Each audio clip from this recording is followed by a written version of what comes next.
दिल्ली के सीएम पद से इस्तीफा देने के बाद अरविंद केजरीवाल ने अब नया दांव चला है। जंतर मंतर पर केजरीवाल ने जनता की अदालत लगाई और सभा को संबोधित करते हुए उन्होंने मंच से कहा कि 10 साल पूरी ईमानदारी के साथ दिल्ली के लोगों की सेवा की।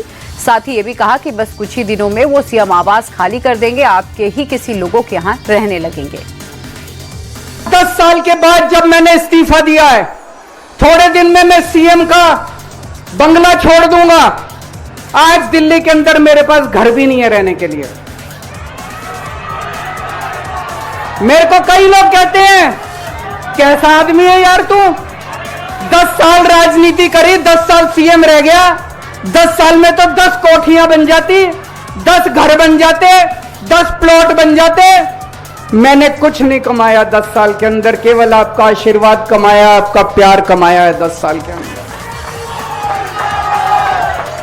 और उसी प्यार का नतीजा है आज जब मैं घर छोड़ूंगा, मेरे पास इतने लोगों के फोन आ रहे हैं, इतने लोगों के मैसेज आ रहे हैं, जी मेरा घर ले लो, मेरा घर ले लो, मैं किराया नहीं लूंगा, मेरा घर ले लो।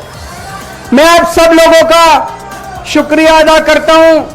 अभी श्राद्ध चल रहे हैं, श्राद्ध खत्म होने के बाद जैसे ही नवरात्रे शुरू होंगे, मैं सीएम आवास छोड़ दूंगा और आप में से ही किसी के घर आके मैं आपके साथ रहना चालू कर दूंगा।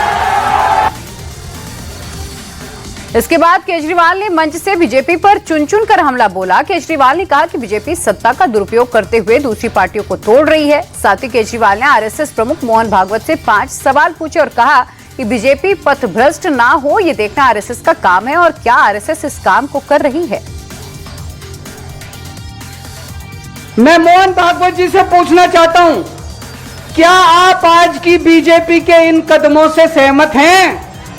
क्या आपने कभी मोदी जी से यह सब ना करने के लिए बोला? मोहन भागवत जी बताएं कि क्या आपने मोदी जी को यह सब गलत हरकतें करने से रोका कभी? पूछना चाहिए, नहीं पूछना चाहिए?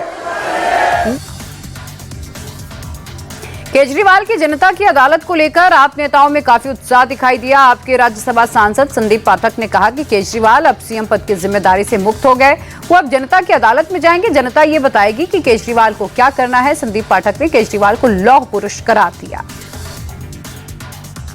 सिंपल है कि केजरीवाल जी अब जनता की अदालत में जाएंगे, जनता से पूछेंगे कि भाई अगर मैं ईमानदार हूं तो मुझे वोट दे देना। इस पूरी प्रक्रिया में आप अरविंद केजरीवाल जी के व्यक्तित्व को समझ सकते हैं कि अरविंद केजरीवाल कौन है। 2 बड़े प्रश्न थे। पहला कि जब वो जेल में थे तो क्यों त्यागपत्र नहीं दिया, और जेल से बाहर आकर क्यों त्यागपत्र दिया। ये दोनों ही परिस्थितियों को अगर देखेंगे तो आपको पता चल जाएगा कि अरविंद केजरीवाल कौन है। मैं आपको बड़े 2 लाइन में ही आपको समझाता हूँ।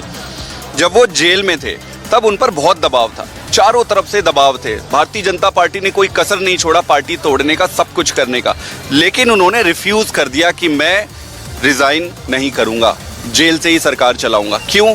क्योंकि दबाव में आप अरविंद केजरीवाल को तोड़ नहीं सकते।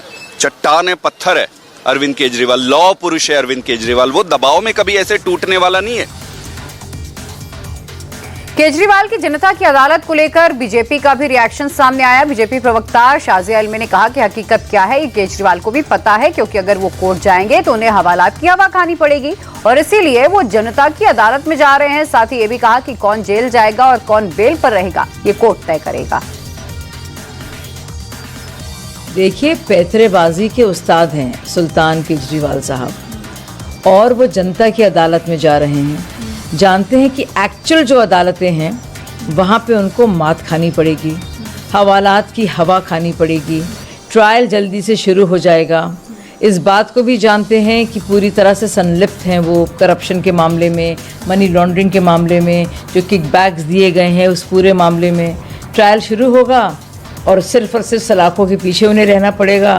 तो पहले से जनता की अदालत में जा रहे हैं। देखिए, जनता वोट देती है, जनता ये फैसले नहीं करती, वो हमारे फैसले अदालत करते हैं। कौन जेल में जाएगा, कौन बेल पर आएगा। तो जनता की अदालत में जाने का क्या औचित्य है, ये सब समझ पा रहे हैं।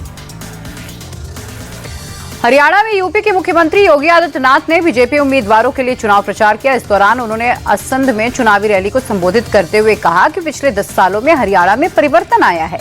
साथ ही कांग्रेस आईएनएलडी पर भ्रष्टाचार को लेकर, परिवारवाद को लेकर भी आरोप लगाए। राजनीति करके आपको विभाजित करना चाहते हैं, मैंने कहा था ना कि बटोगे तो कटोगे, एक रहोगे तो नेक रहोगे। कोई माई का लाल आपका बाल बांका नहीं कर पाएगा।